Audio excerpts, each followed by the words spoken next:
नमस्कार, जनसंवाद में आपका स्वागत है दोस्तों। इस वक्त की बड़ी खबर निकल के आई है। मसाज पार्लर की आड़ में चल रहा था सेक्स रैकेट। आरएसएस और बीजेपी नेता का मध्य प्रदेश के इंदौर जिले से वीडियो सोशल मीडिया पे हुआ वायरल। बड़ी खबर निकल के आई है। सोशल मीडिया पे वीडियो वायरल होने के बाद मचा हड़कंप, संघियों और भाजपाइयों के काम का हुआ खुलासा। दूसरी खबर निकल के आई है तो दोस्तों, प्रियंका गांधी पहुंची मध्य प्रदेश। स्वागत में कांग्रेस ने सजाई बजरंगबली की गदा। बड़ी अपडेट, एक अलग अंदाज में 30 फीट गदा बजरंगबली के सहारे बताएंगे। इस बीच तीसरी खबर निकल के आई है। कर्नाटका में कांग्रेस की 5 गारंटियों के बाद अन्य राज्यों में भी होगा लागू। कांग्रेस के तारनहाट डीके शिव कुमार ने मध्य प्रदेश में कर दिया ऐलान, मध्य प्रदेश चुनाव जीतने की पूरी है तैयारी। तो एक एक करके आपको विस्तार से बताएंगे। जहां राजस्थान में सचिन पायलट ने एक भर दी हुंकार, नहीं बनाएंगे नई पार्टी। कांग्रेस के इस दांव के बाद फिलहाल खत्म हो गई है संभावना। अशोक गहलोत ने भी सचिन पायलट की तारीफ बताएंगे। इनके बारे में एक एक करके विस्तार से आपको। इस बीच बड़ी खबर निकल के आई है। बृजभूषण की घोषणा पर उठने लगे सवाल। कैसरगंज से उम्मीदवारी कर ली तय, क्या पार्टी से ऊपर हो गए हैं? अब मोदी और शाह को भी जो है वो घुटनों पर लाए हैं, दिखाया है ठेंगा। लोगों ने अब मोदी और शाह को भी बताया लाचार। तो एक एक करके आपको विस्तार से बताएंगे, दिखाएंगे, सुनाएंगे। लेकिन उससे पहले ही छोटा सा निवेदन, अगर आपने चैनल को सब्सक्राइब नहीं किया तो पल पल के अपडेट के लिए चैनल को सब्सक्राइब करना ना भूलें। दोस्तों, दरअसल पहली बड़ी अपडेट निकल के आई है। मध्य प्रदेश में चुनाव से ठीक पहले बीजेपी और असंघ हुए एक्सपोज। मसाज पार्लर की आड़ में चल रहा था सेक्स रैकेट। दरअसल आपको बता दें, इंदौर जिले का वीडियो सोशल मीडिया में वायरल हुआ है। वीडियो वायरल हुआ है एक मसाज पार्लर में, जहां विदेशी लड़कियों ने सेक्स रैकेट का अवैध कारोबार चलाने का दावा किया गया। वीडियो में आपको बता दें देखा जा सकता है कुछ लोग मसाज पार्लर में घुसकर पूछताछ भी किए। इसके बाद मामले में खुलासा हुआ कि ये मसाज पार्लर आरएसएस के बड़े पदाधिकारी मनु गोखले और दिव्या दत्ता की है, जहाँ इस तरीके का अवैध काला कारोबार चल रहा था। सोशल मीडिया में इस तरीके के वीडियो 7 जून से वायरल हो रहे हैं। पूछताछ में उन्होंने बताया है कि ये स्पेशल थाई मसाज भी उपलब्ध कराते थे कस्टमर जिसमें 2 लड़कियां तेल में सना तन लेकर कस्टमर के मसाज करती थी। हालांकि आपको बता दें, आप इसमें इन पे जब छापा पड़ा बड़े पैमाने पे, एसडीएम और पुलिस ने जब इस पे छापा मारकर बड़े पैमाने पर लड़कियों और लड़कों को गिरफ्तार किया, तो अब इस पूरे मामले में जो नाम सामने आया है वो आरएसएस में मध्य प्रदेश के 2 बड़े पदाधिकारी मनु गोखले और दिव्या दत्ता इंदौर में ये मसाज पार्लर चलवाते पकड़े गए थे। आपको बता दें, इस थाई मसाज का कोड वर्ड में ये था कि सनातन मसाज भी से बोला जाता था। लड़कियां इस पार्लर में मास्क लगाकर कस्टमर के साथ वीडियो बनाती थी और इस काले कारोबार से जिन ट्विटर हैंडल के लोगों ने इस वीडियो को सोशल मीडिया में वायरल किया, उनका दावा है कि आरएसएस के दोनों पदाधिकारियों ने इसी काम के जरिए अपना आलीशान और घर ऑफिस बना लिया है। इसी पैसे को बीजेपी में भी फंडिंग बड़े पैमाने पे, इसी कमाई का बड़ा रुपया जो है बीजेपी में भी फंड किया जाता है। तो सोशल मीडिया में इनके वीडियोज़ वायरल हुए हैं। ऐसे वीडियोज़ के हम आपको दिखा नहीं सकते हैं, लेकिन आप स्क्रीनशॉट से इस बात का अंदाज़ा लगा सकते हैं कि किस तरीके का जो है वो खेला भाजपा शासित राज्यों में चल रहा है लोगों को बर्बाद करने का।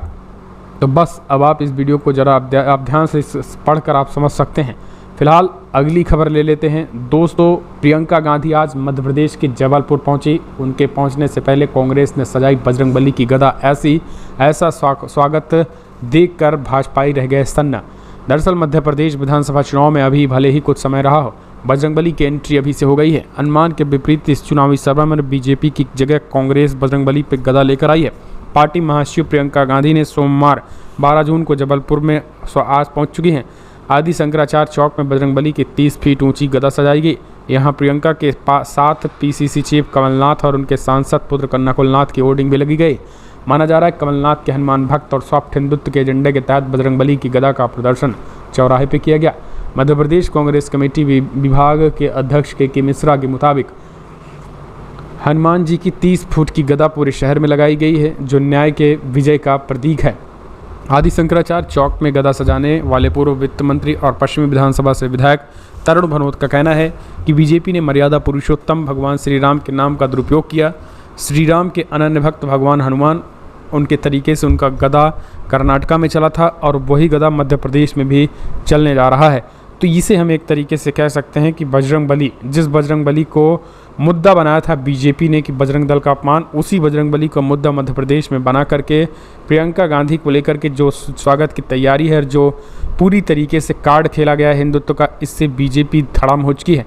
प्रियंका गांधी का जो आज आपको बता दें जबलपुर पहुंचकर वो बाकायदा मंदिर पहुंची और मंदिर में जो है वो उन्होंने बाकायदा पूजना अर्चना भी की। आपको बता दें प्रियंका गांधी इस समय पहुंच चुकी हैं। अगली खबर निकल के आई है, कांग्रेस महासचिव प्रियंका गांधी पहुंची जबलपुर के ग्वालियर घाट में मां नर्मदा का पूजन किया। जी हाँ, दरअसल आपको बता दें आज फायर धुआंधार प्रचार करने पहुंची प्रियंका गांधी का पहले हमने आपको बताया कैसे स्वागत हुआ। अब आप बता दें आपको कि कमलनाथ और प्रियंका गांधी, ये सीधी तस्वीरें हैं प्रियंका गांधी की, जहां वो ग्वालियर में मां नर्मदा का पूजन करती नजर आ रही हैं। वीडियो में बड़े पैमाने पर कार्यकर्ता भी दिखाई दे रहे हैं। इसके बाद कांग्रेस महासचिव प्रियंका गांधी जो है एक रैली को संबोधित करेंगे। प्रियंका गांधी जो है वो जबलपुर के शहीद स्मारक गोला बाजार में विशाल जनसभा को संबोधित भी करेंगी। तो प्रियंका गांधी के पहुंचने से मध्य प्रदेश की सियासत इन दिनों गरमाई हुई है। अगली एक और खबर निकल के आई है, बिग ब्रेकिंग।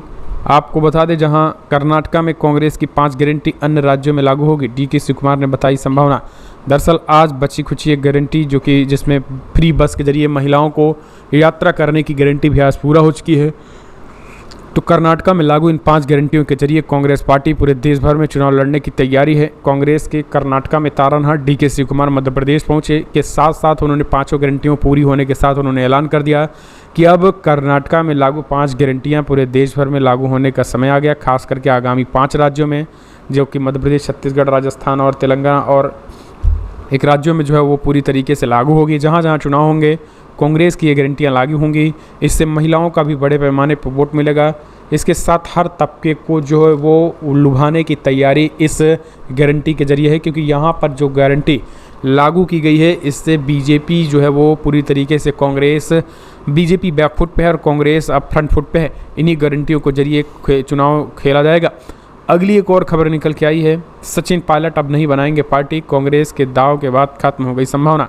राजस्थान में पिछले 4.5 सालों में गहलोत और पायलट के बीच चल रहा सियासी बवाल अब चरम पर पहुंच चुका है। कांग्रेस ने दिखाई दे रहे मतभेदों की लड़ाई को लेकर आलाकमान ने गत दिनों हो रहे दोनों ही नेताओं को बिठाकर उनसे सुलह करवाने का प्रयास किया, लेकिन यह सुलह फिलहाल अब जो है वो टिकाऊ नज़र आ रही है, क्योंकि कल 11 तारीख को नए पार्टी का ऐलान करने वाले सचिन पायलट ने अब फिलहाल नए पार्टी का ऐलान नहीं किया है। जैसे एक बात तो क्लियर हो चुका है कि अब नए पार्टी का ऐलान ना करना ये कहीं ना कहीं एक तरीके से अब ये दिखा रहा है कि आने वाले समय में जो है वो चुनाव की तैयारियों के मद्देनज़र सब कुछ ठीक ठाक चल रहा है।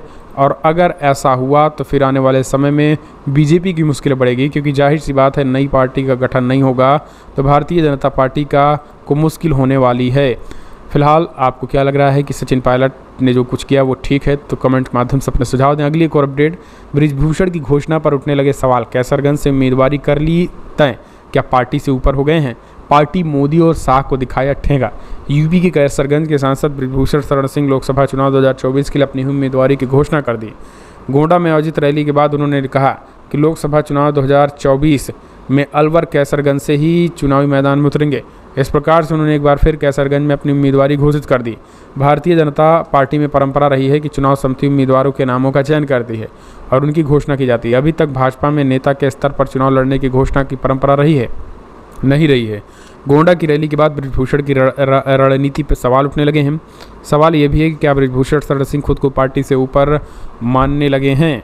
भारतीय कुश्ती महासंघ के प्रमुख और भारतीय जनता पार्टी के सांसद बृजभूषण शरण सिंह ने रविवार घोषणा की वो 2024 का चुनाव लोकसभा का एक बार फिर से अपने कैसरगंज निर्वाचन क्षेत्र से लड़ेंगे। भारत की शीर्ष महिला पहलवानों द्वारा यौन उत्पीड़न के आरोपों का सामना कर रहे बृजभूषण शरण सिंह मोदी सरकार के 9 साल पूरे होने पर ये रैली की थी, लेकिन जिस तरीके से उन्होंने ये घोषणा की है उसके बाद से अब मोदी और शाह के साथ साथ योगी को भी उन्होंने एक तरीके से ठेगा दिखाने का काम किया है। अब आप समझ सकते हैं कि मोदी और शाह को भी जो ठेंगा दिखा रहे हैं वो क्या हो सकता है पहलवानों के साथ। फिलहाल इस वीडियो में इतना ही। जय हिंद, जय भारत।